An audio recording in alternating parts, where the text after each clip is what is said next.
How you doing? Hiroshi here. Um, I was talking to somebody the other day, and they were questioning how to properly disassemble a katana. And there was one video of somebody doing it for Swords of Might. I think I know who it was, but I'm not really going to say. It was kind of unsafe the way they were doing it. So I'm going to show you guys the proper way to disassemble a katana. It's safe, it's effective. Now, if you've got a production katana and the tsuka, the handle, has been glued on, or not glued on, hammered on rather, it's super, super tight, you may have a problem disassembling it, and you have to go some more extreme measures there. But if the tsuka is fit onto the nakago properly, this is how it should go. All you're going to need is the mekugi hammer. And I cannot remember the proper Japanese name for it at the moment, so you'll have to excuse that. One thing a lot of people don't know is this top right here actually unscrews out. And that is a little pin, I don't know if you can see it, the contrast in my shirt there. There's a little pin so you can punch out the mekugi pins and not damage them. And all you have to do, this one is hiding behind the ito, place the pin, tap it a couple of times,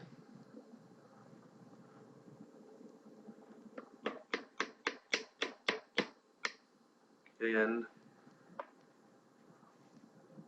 mekugi comes right out. And turn the sword over and do it on this one as well. Just like that. There. Now, ideally, I should have taken this out of the Seiya beforehand. Okay. Now what you're supposed to do, let's tilt this up here a little bit. The idea is hold the katana in your hand and strike your hand, and that will loosen everything up. Now I don't know how well you can see it, but that's all pretty tight. If I hold it right here and hit it, now you can see through it, see? And that takes off the tsuka, seppa, and the other tsuba, tsuba and the other seppa. And here's something I can show you guys real quick. There is how well you can see it there. There you go. The signature on the blade. And unlike most production forges, this is actually chiseled on with a metal chisel. It's not engraved with like a vibrating kind of metal engraving tool like they'd use on jewelry or something like that. It's actually chiseled on authentically.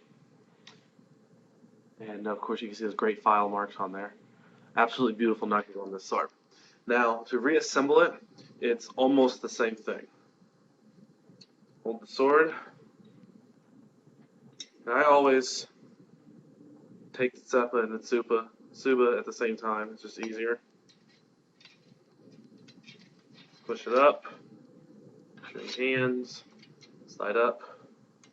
There's seppa. Same thing. Back on tsuka. Then you can see we've still got that gap. The traditional way to get this back on, right? Hold the tsuka at the bottom and just strike the kashira with your palm. As you can see, got it all nice and tight. Now my mekugi are getting kind of loose, so I can actually push those in most of the way with my thumb. A couple good hits with the hammer, and these are in.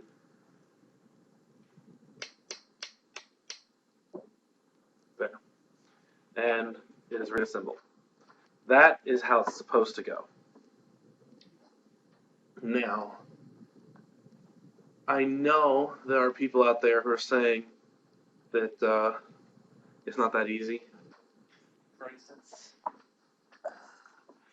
for those of you who watch my channel, you know I got the Tenchi the Cheness Tenchi, and it was really, really hard to take the tsuka off that because they hammer them on. What I ended up doing is actually got it off eventually um, by placing my feet on the tsuba and pulling on the tsuka while sitting on the ground. Of course, if you do have to do that, make sure that the blade is in the saya. You want to be careful not to send the blade flying when you do that. If you're having trouble getting it back on, the only thing I could suggest is honestly, I mean, if you've got a metal file down the Nakago. That is exactly what I did on my Cheness. And actually, if you hold on a second, I'll go get it. Okay. Here we have my Cheness Tenchi, and I'm going to fast forward real quick and disassemble this. You can see exactly what I had to do.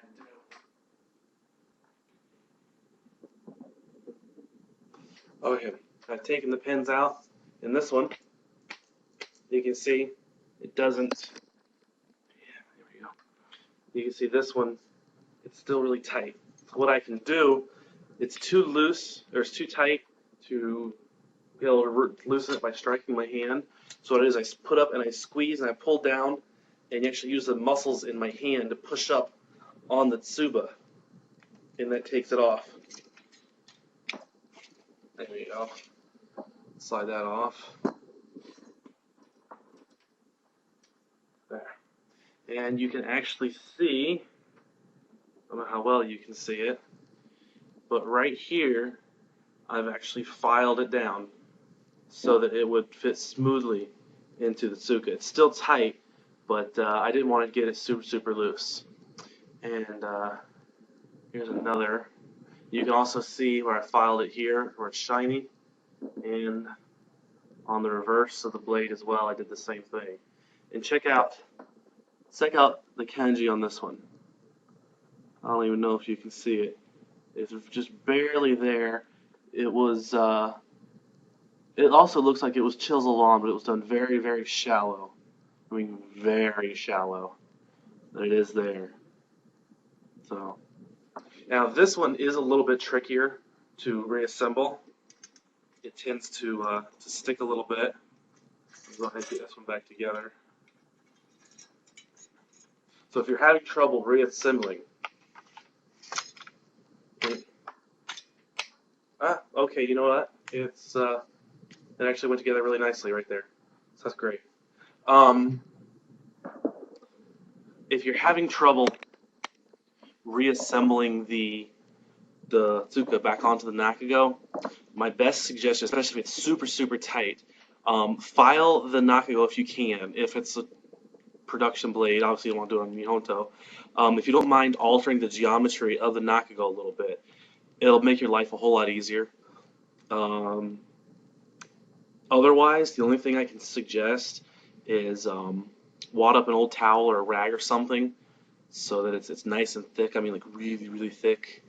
Like if you're using full size, like a bath towel, like old bath towel, fold it up like 5 or 6 times, and then put it over a block of wood, and put the kisaki down into it, and gently tap it down with your palm. Don't use a hammer because you probably, unless you've got a rubber mallet, if you use a regular hammer, you'll probably damage the fuchi, which is the metal cap on the end. Other than that, that's how it goes. I'm not going to bother explaining how to clean the swords because there's plenty of videos out there. Some great videos. One by Hyojin-sama. He's in my favorites, or not my favorite. I think he's in my favorites. He's in my subscriptions anyway. He's got some great videos.